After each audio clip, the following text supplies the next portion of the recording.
Heather Heyer died on August 12, 2017. She was an American activist. Heather D. Heyer died standing up for what she believed in. Heather Heyer, 32, was among the hundreds of protesters who had gathered in Charlottesville to decry what was believed to be the largest gathering of white supremacists in a decade, including neo-Nazis, skinheads and Ku Klux Klan members, who descended on the city to rally against plans to remove a Confederate statue. Friends described her as a passionate advocate for the disenfranchised who was often moved to tears by the world's injustices. That sense of conviction led her to join demonstrators protesting a rally of white nationalists in Charlottesville, VA, on Saturday.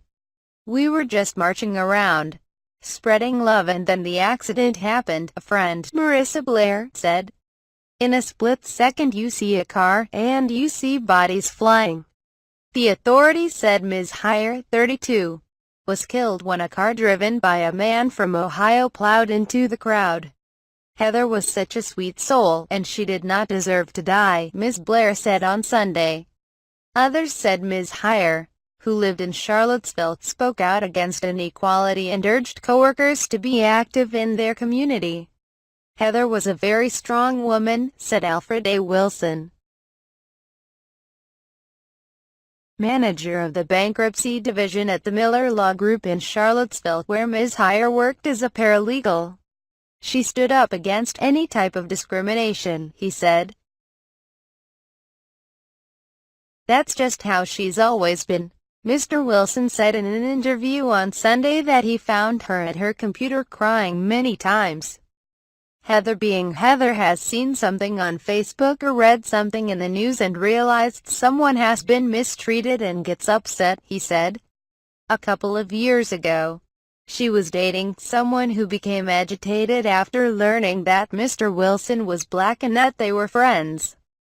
"She just didn't like the way he was judging me as a minority male that's doing well for myself," Mr. Wilson said, adding that Ms. Heyer stopped seeing the man after that.